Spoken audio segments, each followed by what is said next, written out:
یہ ایکسیپٹ کرنا ہوگا کہ ہم اس وقت ایک اسٹیٹ آف مارشل لاء میں ہیں، بلکہ میرے خیال میں یہ مارشل لاء سے بھی ایک بدترین دور ہے جس سے ہم گزر رہے ہیں، کیونکہ ہم دیکھ رہے ہیں کہ اس مارشل لاء میں تو سب کچھ سسپینڈ ہو جاتا ہے، لیکن اس دور میں ہم دیکھ رہے ہیں کہ ہمارے اداروں کو مسخ کیا جا رہا ہے،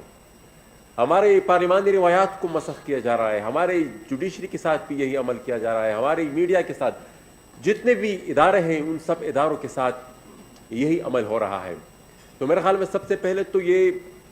ایکسیپٹ کرنا چاہیے کہ یہ مارشل لاء ہے اور یہ جمہوریت ہے ہی نہیں،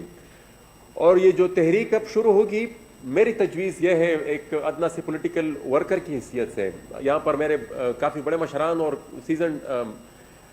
پولیٹیشینز ہیں، میری ریکویسٹ یہ ہوگی کہ جو بھی تحریک چلے اس کا نام ہی ہم تحریک بحالی جمہوریت رکھ دیں، کیونکہ ہم نے سب سے پہلے جمہوریت کو ریسٹور کرنا ہوگا، اس کے بعد ہی پھر ہم آگے کی طرف چل سکیں گے۔ الیکشنز کی بات ہوئی تو میرے خیال میں سب سے پہلے تو یہاں پر جو تفصیلی بیک گراؤنڈ اور الیکشن کے بعد پھر جو اے پی سی ہوئی، اس میں جو ڈسکشنز ہوئی اس میں نہیں جانا چاہتا، لیکن یہ ایک حقیقت ہے کہ یہ الیکشنز بدقسمتی سے ہم نے انکنڈیشنلی ہی ایکسیپٹ کر لیے جو کہ نہیں ہونا چاہیے تھا، اور اب تک ہماری تو شاید کیپیسٹی بہت ہی کم ہو، لیکن جتنے بھی بڑی سیاسی جماعتیں ہیں ان کو کم از کم ایک وائٹ پیپر تو جاری کرنا چاہیے تھا کہ جو الیکشن میں جو جس طریقے سے مینیپولیشن ہوئی۔ اب ہم آتے ہیں جو مختلف اداروں کے ساتھ جو کھلواڑ ہو رہا ہے پارلیمنٹ کی، اگر ہم بات کریں تو پارلیمنٹ انیشیلی میرے خیال میں جو حکومت ہے یہاں پر پاکستانی میڈیا کو آپ اس کو اسٹیبلشمنٹ کہیں، فوج کہیں، جو بھی کہیں، لیکن وہاں سے ان کو یہ انسٹرکشن ملا کرتی تھی کہ آپ نے حکومت پر تنقید نہیں کرتی اور مثبت رپورٹنگ کرنی ہے، لیکن رفتہ رفتہ وہ انکروچمنٹ ہوتی گئی، اور اب تو وہ اتنی حد تک انکروچمنٹ کر رہے ہیں کہ ایجنڈا جو ہمارا ہے وہ ایجنڈا ہمارا پارلیمنٹ میں بنتا ہی نہیں ہے، وہ ہماری جو پارلیمنٹ کا ایجنڈا ہے وہ یا پتہ نہیں کہ وہ اپارا سے آتا ہے، جی ایچ کیو سے آتا ہے، پتہ نہیں کہاں سے آتا ہے، لیکن وہ کم از کم پارلیمنٹ میں نہیں بنتا۔ 11th آور تک جب ہمارا اجلاس شروع ہو کسی کو کچھ پتہ نہیں ہوتا کہ آج کے ایجنڈے میں کیا ہوتا ہے، رات کے 12 بجے مطلب نہ پوری اسمبلی سیکریٹریٹ کو پتہ ہوتا ہے، کسی کو پتہ نہیں ہوتا، اور اسمبلی کا اجلاس کال کر دیا جاتا ہے، اور پھر جو ایجنڈے پر آتا ہے اس کا بھی کسی کو کوئی علم نہیں ہوگا کل کے ایجنڈے میں کیا ہوگا۔ اور یہ جو انکروچمنٹ ہو چکی ہے بدقسمتی سے، اور انکروچمنٹ انہوں نے اس لیے کرنی تھی کہ وہ اپنی مرضی کی حکومت لے آئے تھے، اور اسی مقصد کے لیے وہ لائے تھے۔ اب اس انکروچمنٹ کو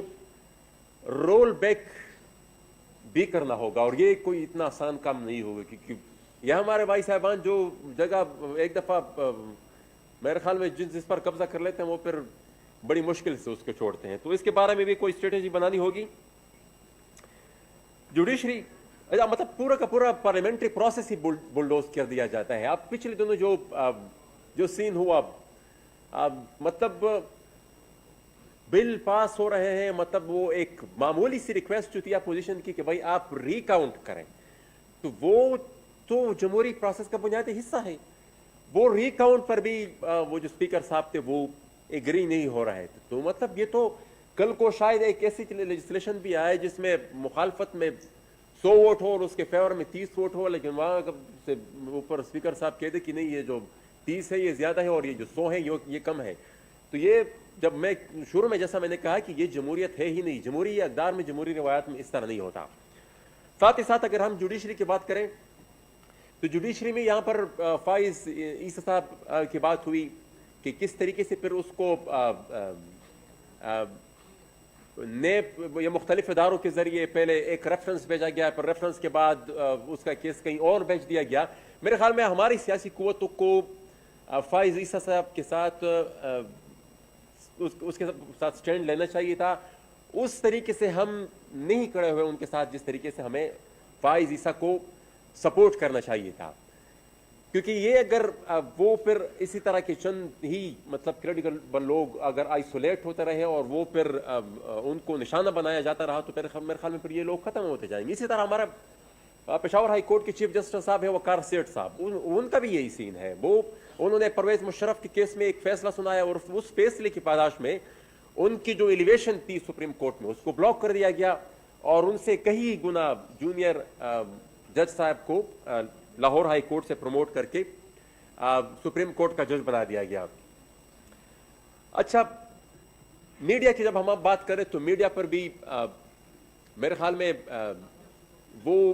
پی ٹی وی کا زمانہ جب تھا شاید اس سے بھی ہم ایک بدترین دور سے اب گزر رہے ہیں, کیونکہ جو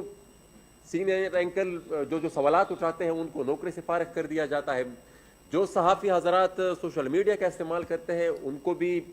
مطلب پہلے یہ طریقہ واردات ہوا کرتی تھی کہ ان کو نوکری سے نکال دیا جاتا تھا, اس کے بعد اب ایک دوسری طریقہ واردات ہے کہ ان کے اوپر ان کو اٹھا لیا جاتا ہے, جس طرح کہ مطیع اللہ جان صاحب کے کیس میں تھا, اور یا ان پر سیڈیشن کے کیسز بنائے جاتے ہیں جس طرح کہ ابصار عالم صاحب کے کیس میں تھا یا ستور کے کیس میں تھا. اور ساتھ ہی ساتھ ہماری خواتین جو جرنلسٹ ہیں ان کو انتہائی ہی نامناسب سوشل میڈیا کمپینز چلائی جاتی ہیں, ان کو بھی ہراسمنٹ کا سامنا کرنا پڑتا ہے. اور پچھلی جو ہماری ہیومن رائٹس کمیٹی میں جو چیئرمین صاحب بھی اس کو چیئر کر رہے تھے, تو وہ اس میں جتنے بھی تقریباً ہماری خواتین جرنلسٹ آئی انہوں نے سب نے تقریباً میجورٹی کا اوپینین ہی یہی تھا کہ یہ میجورٹی یہ جو لوگ یہ جو ایبیوزرز ہیں ان کا تعلق حکمران جماعت سے ہے. اور حکمران جماعت اور یہ جو ایک دوسرا ادارہ یہ آئی ایس پی آر ہے, یہ تقریباً ملی بھگت سے ہی اکثر کام کرتے رہتے ہیں. وہ اگر کسی کی ٹرولنگ کرنی ہو, کسی کے خلاف کمپین چلانا ہو تو وہ اس میں اب ان کا ایک الائنس قسم کا بھی موجود ہے. اچھا یہی سین پولیٹیکل ورکرز کے خلاف بھی ہے کہ ان کو مختلف طریقوں سے روکنے کی کوشش کی جاتی ہے. جو لیڈرشپ ہے ان کے خلاف کیسز بناتے ہیں, یا جو پولیٹیکل ورکرز ہیں ان کو جتنے بھی قوانین ہیں ان کو بطور ہتھیار ان کے خلاف استعمال کیا جاتا ہے. کسی کے اوپر دہشت گردی کا مقدمہ ڈالتے ہیں, کسی کے اوپر سائبر کرائم کے تحت مقدمہ ڈالتے ہیں. اور اب تو پھر سے یہ بات شروع ہو گئی ہے کہ کوئی گمنام قسم کا بندہ اٹھتا ہے پنڈی میں یا کسی اور جگہ پر ایک درخواست جمع کرا دیتا ہے کہ فلانا نے ایک ادارے کی بدنامی کی اور روز کے خلاف پھر ایف آئی آر درج ہو جاتی ہے. وہ پھر بیچارہ مارا اپنی زبان پہ کلیپ کرتا رہتا ہے. اچھا, جیسا اگر ایک طرف ملک اپنے بدترین معاشی صورتحال سے گزر رہا ہے تو دوسری طرف انسانی حقوق کا بھی یہی حال ہے. میرے خیال میں انسانی حقوق کے لحاظ سے بھی ملک بدترین دور سے گزر رہا ہے. انفورس ڈس اپیرنسز ابھی تک جاری ہے, لوگ غائب ہو رہے ہیں. اور جس طرح پاکستان کے بننے سے پہلے انگریزوں نے ہمیں آئسولیٹ رکھا اور اسپیشل لاز کے تحت ہمیں وہ ٹریٹ کرتے رہے, وہی سسٹم ابھی تک جاری ہے. ہم یہاں پر رونا روتے ہیں کشمیر کا کہ 5 اگست 2019 کو ہم وہاں پر ہندوستان نے مودی نے زیادتی کر کے کشمیر کو زبردستی ہندوستان میں ضم کر دیا. اب اسی 5 اگست 2019 کو ہمارے صوبے میں جو ایک قانون صرف سابقہ فاٹا اور پاٹا تک محدود تھا, action in aid of civil power, اب وہاں پر ہندوستان وہ کام کر رہا ہے. یہاں پر ہمارے صوبے کے گورنر صاحب نے وہ جو قانون صرف فاٹا اور پاٹا تک محدود تھا وہ پورے صوبے میں لاگو کر دیا. اب وہ بنیادی انسانی حقوق کے ہی خلاف ہے. اور ہم آواز اٹھا رہے تھے, مطلب یہاں پر اپنے جو آئینی اور قانونی حقوق کی بات کر رہے تھے, اور یہاں پر دعوے ہوئے کہ بھئی ہم نے فاٹا کو خیبر پختونخوا میں مرج کر دیا. جناب, فاٹا کو خیبر پختونخوا میں نہیں, خیبر پختونخوا کو فاٹا میں مرج کر دیا گیا ہے, کیونکہ جو لا اسپیسیفک تھے اس علاقے کے لیے وہ پورے صوبے میں اس کو پھیلا دیا گیا. اچھا, پھر اس قانون کو اسٹرائک ڈاؤن کیا تھا پشاور ہائی کورٹ نے, اس کو مطلب ultra vires of the constitution declare کر دیا کہ یہ بنیادی انسانی حقوق کے خلاف. اور اس ججمنٹ میں یہاں تک وہ چیف جسٹس صاحب نے کہہ دیا گیا کہ ان علاقوں کے لوگوں کے ساتھ تو ایسا رویہ رکھا گیا ہے جیسا کوئی اپنے دشمن کے ساتھ رکھتا ہو. اچھا, پھر اس کے بعد وہ گورنمنٹ وہ پھر اسٹیٹ سپریم کورٹ چلے گئی. سپریم کورٹ میں وہ پھر اسٹے ہوا. پھر وہ جب میرے خیال میں کوسا صاحب اس بینچ کو ہیڈ کر رہے تھے, لیکن پھر وہ ان کے جانے کے ساتھ جب وہ بینچ ٹوٹ گیا تو وہ بھی ابھی تک کٹے لائن پڑا. تو اب ہمیں یہ نہیں معلوم کہ یہ کون سا قانون ہے وہاں پر, مطلب ایک لیگل ویکیوم کی سچویشن ہے. اور ہمیں یہ نہیں پتا کہ مطلب اگر ایکشن آف سول پاور موجود ہے نہیں موجود, اگر نہیں موجود تو وہاں پر یہ انٹرمنٹ سینٹرز کس قانون کے تحت, اور یہ جو ان انٹرمنٹ سینٹرز میں وہ لوگ جو 8-8 10-10 سال سے بغیر کسی کورٹ کو فیس کیے, بغیر کسی پروسیکیوشن کو فیس کیے وہاں پر پڑے ہوئے ہیں, یہ کس قانون کے تحت ہے. اچھا, سملر سچویشن بلوچستان کی بھی ہے. بلوچستان بھی ابھی تک جس طرح کہ فاٹا ایک نو گو ایریا ہے, سابقہ فاٹا ابھی تک ایک نو گو ایریا ہے, وہاں پر جب جتنے بھی مرج ڈسٹرکٹ میں کہوں گا اس پر وہاں پر ٹارگٹ کلنگز ہو رہی ہیں, وہاں پر کسٹوڈیل کلنگز بھی ہو رہی ہیں, اور ایک نہیں بار بار ہو رہی ہیں. 2 دن پہلے ہی ہمارے شمالی وزیرستان میں ایک علاقے میں ایک واقعہ, ایک آئی ڈی بلاسٹ ہوا تھا, اور اس آئی ڈی بلاسٹ کے بعد پھر وہ لوگ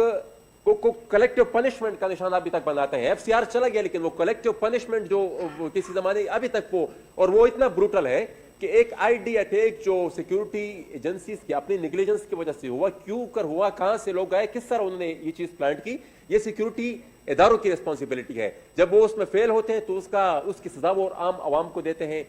وہ گھروں کے اندر داخل ہوتے ہیں, خواتین پر, مردوں پر, بچوں پر تشدد کرتے ہیں. اچھا, پھر لوگوں کو اٹھا لیتے ہیں اور پھر وہ اٹھا کر اس پر کسٹڈی میں اتنا تشدد ہوتا ہے کہ اکثر لوگ کسٹڈی میں ہی مر جاتے ہیں, اور کوئی پوچھنے والا نہیں, کسی قانون میں لوگوں کو وہ نہیں, کوئی فورم لوگوں کے پاس اویلیبل نہیں ہے کہ ہم کہاں پر جائیں اور کہاں پر اپنے انصاف مانگے. تو یہ ایک اتنی خطرناک قسم کی سچویشن ہے کہ اگر ادارے نہ ہو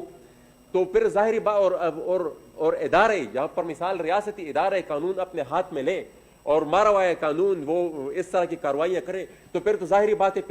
پھر کل شاید عوام بھی ریئیکشن میں پھر یہی کرے. تو پھر اگر کانسٹیٹیوشن جس طرح کے یہاں پر مجھ سے پہلے بات ہوئی کہ یہ کانسٹیٹیوشن ایک ڈاکومنٹ ہے جو جوڑتا ہے عوام کو اور ریاست کو آپس میں, تو جب ریاست اس ڈاکومنٹ کو فالو نہیں کرے گی تو ظاہری بات ہے پھر ریئیکشن میں عوام, تو یہ ایک خطرناک سچویشن کی طرف ہم جا رہے ہیں. اور اگر اس کا ابھی تک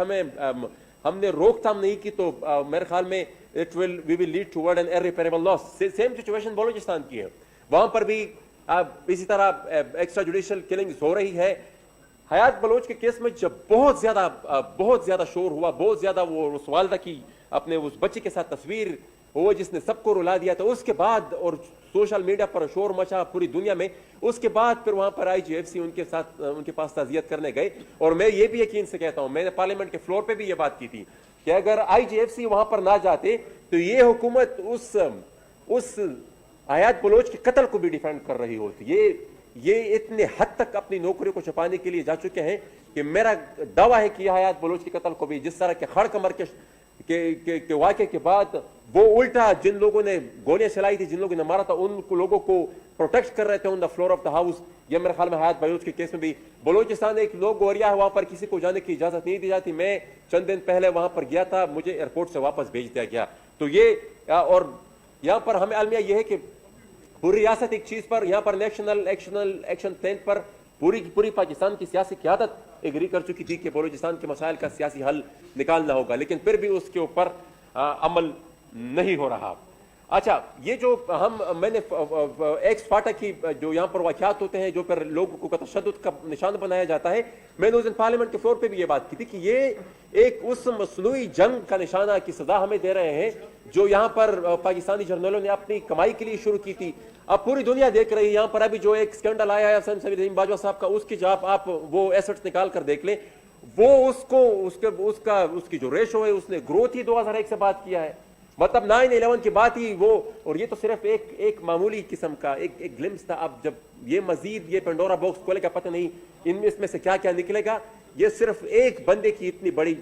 بزنس امپائر نکلی ہے. تو آپ جب یہ کہتے ہیں کہ وہاں پر جو جنگ تھی وہ ایک مصنوعی جنگ تھی, وہ ڈالرز کی کمائی کی جنگ تھی, تو اس ڈالرز کی جنگ کو روکنے کے لیے بھی پاکستان کی سیاسی قیادت کو یک آواز ہونا پڑے گا. اگر نہیں ہوئے تو میرے خیال میں جتنا خمیازہ ہم نے بھگتا ہے شاید مستقبل میں ہم اس سے بھی زیادہ ہمیں دیکھنے کو ملے. میں ایک چیز کا اور بھی یہاں پر ذکر کرنا چاہوں گا کہ یہ جو افغانستان میں جو کچھ ہو رہا ہے, افغانستان میں جو پروسیس چل رہا ہے, جو انٹرا افغان ڈائلاگ وہاں پر ہو رہا ہے, تو میرے خیال میں اس میں بھی ہمارا رول بہت ہی کلیدی ہے. لیکن المیہ یہاں پر پھر بھی یہی ہے, جس طرح مجھ سے پہلے مشرف محمود خان اچکزئی صاحب نے یہ بات کی کہ خلیل زاد آتے ہیں, جی ایچ کیو چلے جاتے ہیں اور واپس پھر نہ ملک کو پتہ ہے نہ پارلیمنٹ. میں نے یہ کویشچن بھی جمع کرایا تھا کہ ذرا فورن منسٹری والے ہمیں بتائیں کہ بھئی وہ یہ کیا کھچڑی پک رہی ہے. ہمارا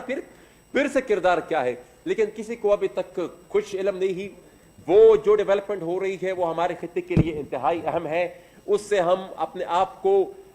دور نہیں رکھ سکتے، ہمیں جاننا ہوگا اور ہمیں نالج پہ ہونی چاہیے کہ وہاں پر ہماری ریاست کا کردار اس پورے پروسیس میں کیا ہے، کیونکہ ہم جو محسوس کر رہے ہیں وہ یہ ہے کہ فاٹا اور پوری پختونخوا میں مطلب ملیٹنٹس پھر سے ری گروپ ہو رہے ہیں، وہ جو ملیٹنٹ گروپس ہیں وہ پھر سے ری گروپ ہو رہے ہیں، اور وہ دل جب ان کا چاہتا ہے جہاں پر وہ اٹیک کر لیتے ہیں، اور وہ میں نے بار بار اس چیز کی طرف نشاندہی بھی کی کہ یہ ایک انتہائی خطرناک عمل ہے، اور خدشہ ہمیں جو ہے وہ یہ ہے کہ ان لوگوں کو پھر سے یہ جو انٹر افغان ڈائیلاگ ہو رہا ہے اس کے نیکسٹ فیز کے لیے شاید ان کو پھر استعمال کیا جائے، کہ اگر وہاں پر اس فرنٹ پر ناکامی ہو تو ہم پھر یہاں سے وہی پرانی پالیسی پھر اس کو استعمال کریں، تو کابل پر قبضہ کرنے کی جو پرانی ہماری خواہش رہی ہے وہ خواہش مجھے خدشہ ہے کہ ابھی تک موجود ہے، اور وہ جو چیز ہے میرے خیال میں وہ انتہائی خطرناک ہے، اور یہ جتنی مثلا 70,000 سے زیادہ ہم نے شہادتیں دی ہے وہ اسی انوالومنٹ اور اسی انٹرفیرنس کا نتیجہ ہے۔ تو میرے خیال میں اس عمل کے روک تھام کے لیے بھی ایک یہاں پر موجود تمام سیاسی قیادت کو سر جوڑ کر کچھ لائحہ عمل بنانا ہوگا۔ آخر میں یہ کہوں گا کہ چارٹر آف ڈیموکریسی کی جو بات ہوئی مستقبل کے لیے، تو میرے خیال میں ایک تو ہم آگے بڑھنے کے لیے ایک ٹروتھ کمیشن کا بھی مطالبہ کریں، کیونکہ یہ جو ایک دوسرے کو غدار اور جو بھی اپنے حق کی آواز اٹھاتا ہے، جو بھی سچ بولتا ہے، اس پر یہ جو غداری کی ٹپے اسٹیٹا میں لگنے شروع ہو جاتے ہیں، میرے خیال میں اس کے لیے بھی ایک کمیشن بنا دیا جائے، 1947 سے لے کر اب تک جو کچھ بھی ہوا یہاں پر ایک ٹروتھ کمیشن ہوتا ہے کہ اس میں پتہ چلے کہ غدار کون تھا، اور اس مٹی کے لیے اور اس دھرتی کے لیے اور سول سپریمیسی کی یا عوام کے حقوق کی بات کس نے کی۔ تو اس کے لیے ایک ٹروتھ کمیشن کا قیام بھی ہونا چاہیے، اور ساتھ ہی ساتھ جو چارٹر آف ڈیموکریسی ہے اس کی ایک ریوائزڈ ورژن کی بھی ضرورت ہے، کیونکہ بہت زیادہ ڈیولپمنٹس ہوئی، جو راستے پچھلی چارٹر آف ڈیموکریسی میں روکے گئے تھے اس کے بعد اور راستے ڈھونڈ لیے گئے ہیں، اور جو نئے راستے ڈھونڈے گئے ہیں میرے خیال میں ان کو روکنے کی بھی ضرورت ہے، اور اس نئے یہ جو ریوائزڈ ورژن ہے چارٹر آف ڈیموکریسی کے ساتھ، اس کے ساتھ ساتھ اگر ایک کچھ اپنی خود احتسابی کی بھی تھوڑی سی ایک اسٹڈی ہو، کہ ایک انٹروسپیکٹیو انالیسس اس طرح ہو کہ جو پرانا جس وقت سے یہ چارٹر آف ڈیموکریسی سائن ہوا تھا اس وقت سے لے کر اب تک ہم نے کیا کوتاہیاں کی ہیں، ہم سے کیا غلطی ہوئی ہے، ان غلطیوں کو بھی ریکارڈ پر لانا ہوگا۔ اور آج ہماری تو چونکہ جو بھی ہمارے یہاں پر جو بڑی سیاسی پارٹیاں ہیں، ہمارے جو قائدین جو بھی فیصلہ کریں ہم تو، لیکن میں یہ ایک بات کہوں گا کہ فیصلہ ایسا ہونا چاہیے، ایک ایگریسو سٹیپ ہونا چاہیے، کیونکہ عوام میرے خیال میں کافی آگے بڑھ چکی ہے،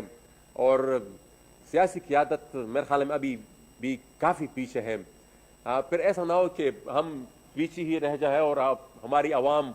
بہت ہی آگے بڑھ جائے، تو وہ پبلک جو سینٹیمنٹس ہے اس کو ایڈریس کرنے کے لیے کوئی ایگریسو لائحہ عمل آج ضروری ہے۔ اور میرے خیال میں جتنے بھی لوگ ہیں، چاہے لائرز ہیں، چاہے سول سوسائٹی، چاہے اسٹوڈنٹس ہیں، جو بھی ہے میرے خیال میں وہ سب تیار ہیں اس پورے عمل کے لیے، کیونکہ وہ بھی اسی معاشرے کا اور اسی ملک کے حصہ ہیں اور وہ سب کچھ فیل بھی کرتے ہیں۔ میں فیض صاحب کے چند اشعار کے ساتھ اجازت چاہوں گا کہ یوں عرض و طلب سے کب اے دل پتھر دل پانی ہوتے ہیں، تم لاکھ وفا کی خو ڈالو کب خوئے ستمگر جاتی ہے، اس جاں کے ضیاء کے ہم کو بھی تشویش ہے لیکن کیا کیجئے، ہر راہ جو ادھر کو جاتی ہے مقتل سے گزر کر جاتی ہے۔ بہت شکریہ جی۔